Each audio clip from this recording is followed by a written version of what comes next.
Olá, alunos e alunas de Direito Constitucional 1 do quarto período da PUC-Cerro. Hoje nós vamos dar continuidade à nossa matéria, discutindo o processo legislativo da lei delegada e da medida provisória. Nós vamos começar pela lei delegada, no artigo 68 da Constituição, porque é bastante simples e também em razão da praticamente inexistência dessa medida legislativa, praticamente não, da inexistência dessa medida legislativa no âmbito federal, já que o presidente da República conta com a medida provisória, que é uma forma de legislação do Poder Executivo muito mais ágil e muito mais eficiente do que a lei delegada. Então, a lei delegada, tanto a lei delegada quanto a medida provisória, são instrumentos que possibilitam, excepcionalmente, ao Poder Executivo legislar, já que a função primordial do Legislativo é a legislação e a função primordial do Executivo é a administração. Excepcionalmente, o Executivo pode legislar, como também, excepcionalmente, o Legislativo administra. Então, a medida provisória e a lei delegada são essas medidas excepcionais que abrem possibilidade para que o Executivo possa exercitar a função legislativa. Pois bem, a lei delegada veio prevista no artigo 68 do texto constitucional. Diz o texto que as leis delegadas serão elaboradas pelo presidente da República, que deverá solicitar a delegação ao Congresso Nacional.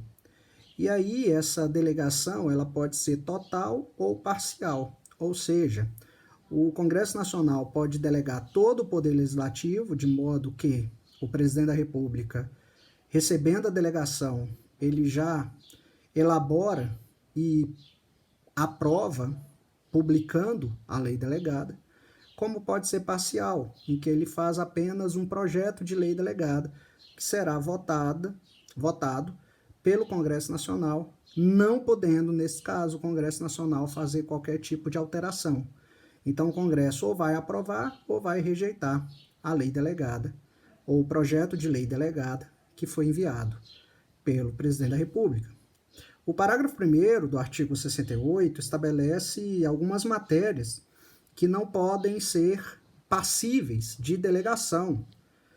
Diz ele, não serão objeto de delegação os atos de competência exclusiva do Congresso Nacional, os de competência privativa da Câmara dos Deputados ou do Senado Federal, a matéria reservada à lei complementar, nem a legislação sobre organização do Poder Judiciário e Ministério Público, carreira e garantia de seus membros, nacionalidade, cidadania, direitos individuais, políticos e eleitorais, planos plurianuais, diretrizes orçamentárias e orçamentos.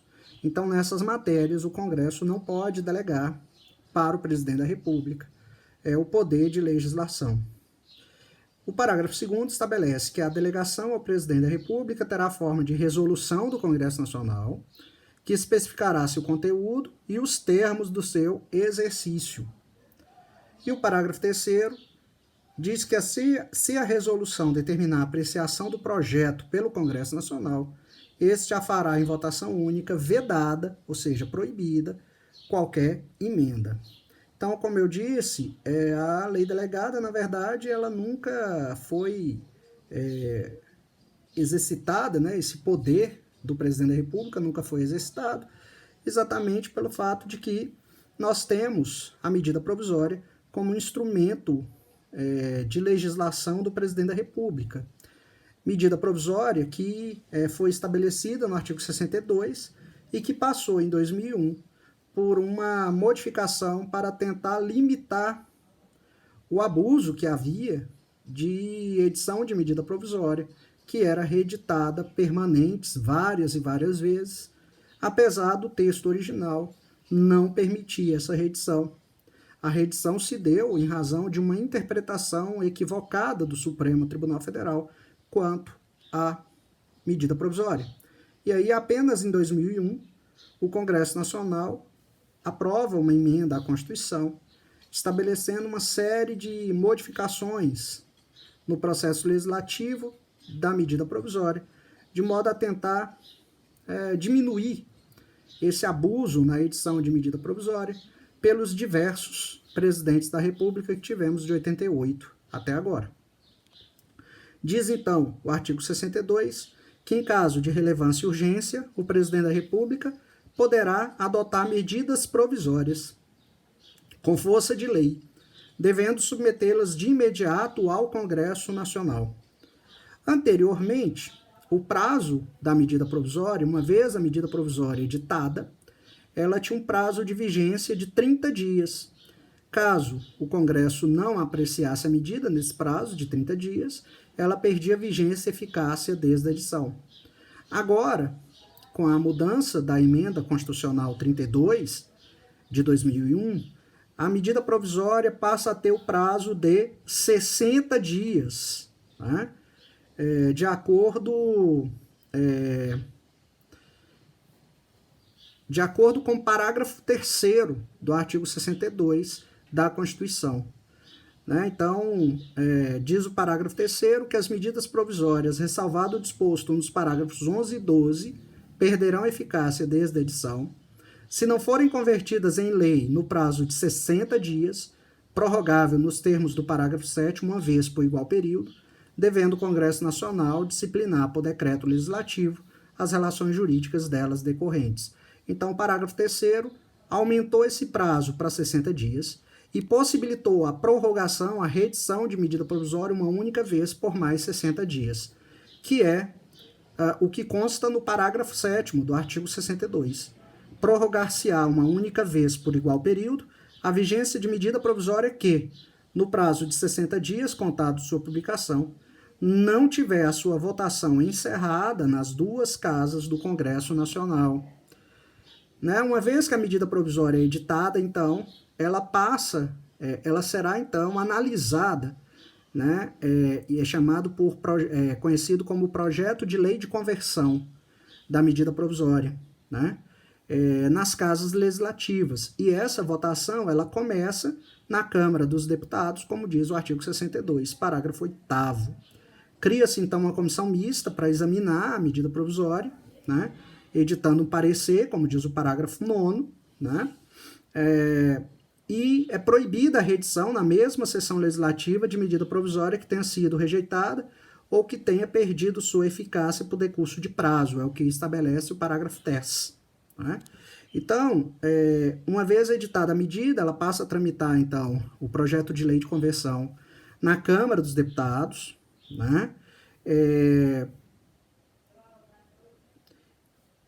E aí, se em até 45 dias contados de sua publicação, a medida provisória não tiver sido apreciada, votada, discutida, e aí aprovada ou rejeitada, ela entra em regime de urgência, né?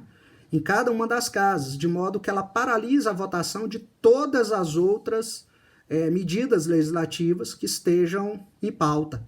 Então, ela ganha preferência, é o que estabelece o parágrafo 6º do artigo 62. Né? Se a medida provisória não for apreciada em até 45 dias contados de sua publicação, entrará em regime de urgência, subsequentemente em cada uma das casas do Congresso Nacional, ficando sobrestadas, ou seja, paralisadas, até que se termine a votação, todas as demais deliberações legislativas da Casa em que estiver tramitando. Então, paralisam-se todas as deliberações, vota-se, então, em regime de preferência, em regime de urgência, esse projeto de medida provisória, né, para se tentar finalizar no prazo de 60 dias, prorrogável por mais 60 dias. Né?